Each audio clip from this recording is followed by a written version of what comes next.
Coloquio, el programa económico de la semana. Esteban, vamos con un tema que tú tienes por ahí desde el inicio del programa.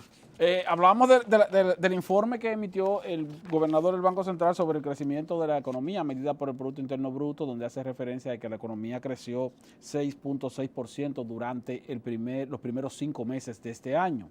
Hacemos referencia a esto porque ya hemos terminado el primer semestre de este año y aunque no está cuantificado todavía el mes de junio, entonces ese resultado indica que la economía al cierre del primer semestre de la primera mitad del año, Alex, va a estar creciendo por encima de un 6%, lo cual es bastante positivo.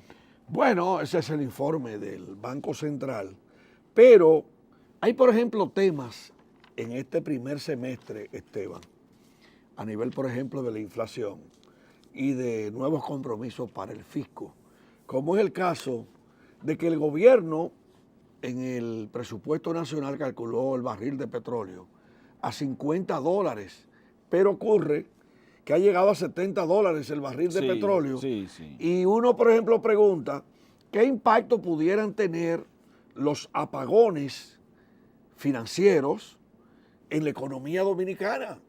Bueno, no vamos a asumir que haya apagones financieros porque no se tiene la certeza de que sea así. En el caso de que el gobierno no pueda sin embargo, entregar la diferencia a eso voy. del subsidio. A eso voy. Este año el gobierno calculó y presupuestó un subsidio para el sector eléctrico, para cubrir el déficit del sector eléctrico, y de acuerdo con los estudios, ya el vicepresidente ejecutivo de la Corporación Dominicana de Empresas Eléctricas Estatales, Rubén Jiménez Bichara, ha manifestado que de acuerdo con los estudios que se tienen disponibles de continuar como va el precio del petróleo, durante este año habrá que buscar $200 millones adicionales a lo que ya está presupuestado en el subsidio.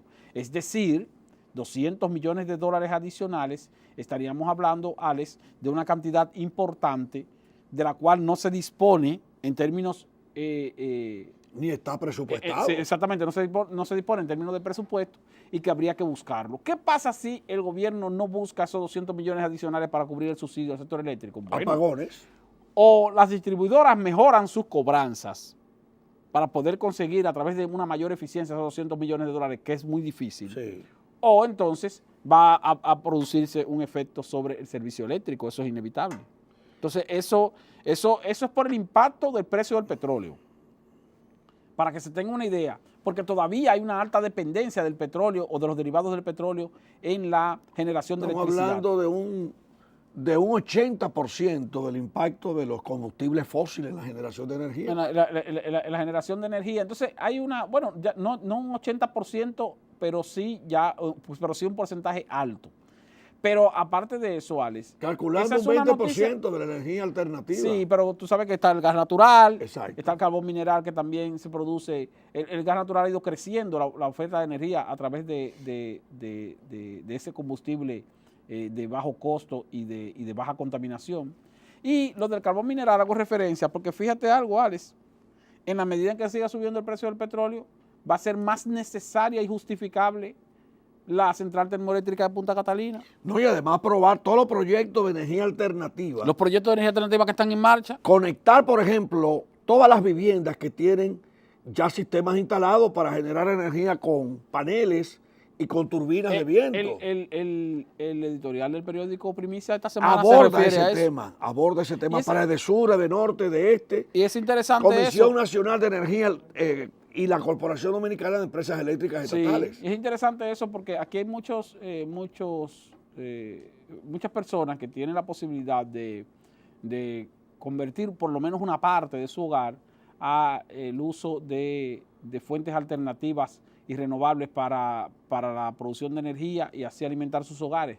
Pero para eso necesitan que las empresas de distribución eléctrica le den las facilidades correspondientes en cuanto a lo que tiene que ver con el tipo de tarifa y de potencia que se aplica a cada uno de esos hogares, porque si no entonces no habría un ahorro en forma de retorno para esos hogares. Esteban, y la inversión en energía alternativa generalmente es muy alta. Esteban, pero es un negocio también para el sistema bancario dominicano, las cooperativas, financiar la instalación de sistemas de energía solar, de sistemas de energía con turbinas en los hogares dominicanos, para contribuir con ese ahorro, con financiamiento que puedan ampliar la diversificación de la matriz energética. Y eso no representa costo extraordinario para las empresas de distribución eléctrica, sino que muy por el contrario, representa soluciones parciales que le implican un mayor alivio en cuanto a su gestión comercial para la captación de clientes, porque si tú tienes un cliente que bien aporta o paga por su consumo de energía eléctrica, porque consume mucho, y paga puntualmente y decide poner una parte de su energía en forma de renovable, pues entonces es cierto que te va a aportar menos ingresos porque va a consumir menos energía, pero también tiene la posibilidad de producir más y hasta de revenderle a la propia distribuidora, y la propia distribuidora entonces puede utilizar esa energía que recompra a un precio más bajo que al precio que la vende. No, hay que y entonces a las redes. Saldría mayor ventaja para las empresas distribuidoras en ese sentido. Mira, Esteban, tomando en cuenta el informe del Banco Central, ¿qué perspectiva, qué camino, qué trayecto llevamos hacia el segundo semestre del año?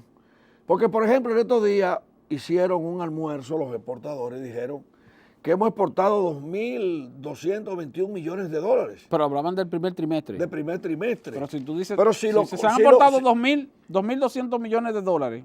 Por 4. En el primer entonces es trimestre, menor que en el 2017. Por 4, entonces se van a quedar 9.000 millones, puede ser menor que el 2017. Porque a menos que las exportaciones se dinamicen mucho más en los meses siguientes. Se cayó la exportación me a da, Haití. sí, me apena mucho eso, porque ciertamente, si tomamos en cuenta que en el primer trimestre de este año,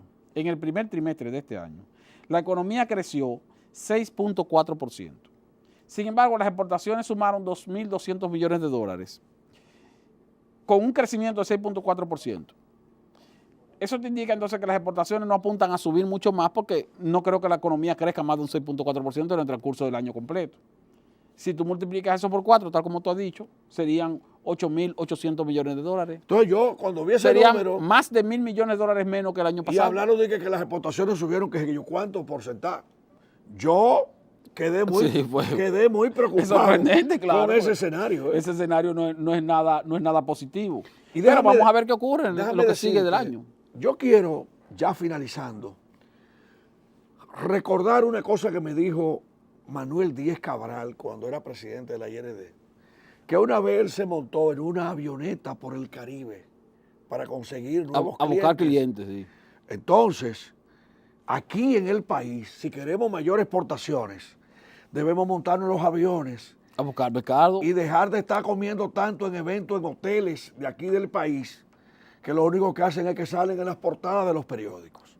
Con esto despedimos el programa de hoy y, como dice la expresión, señor Delgado, que Dios bendiga al pueblo dominicano. Hasta la próxima. Alex Jiménez presenta Coloquio, el programa económico de la semana.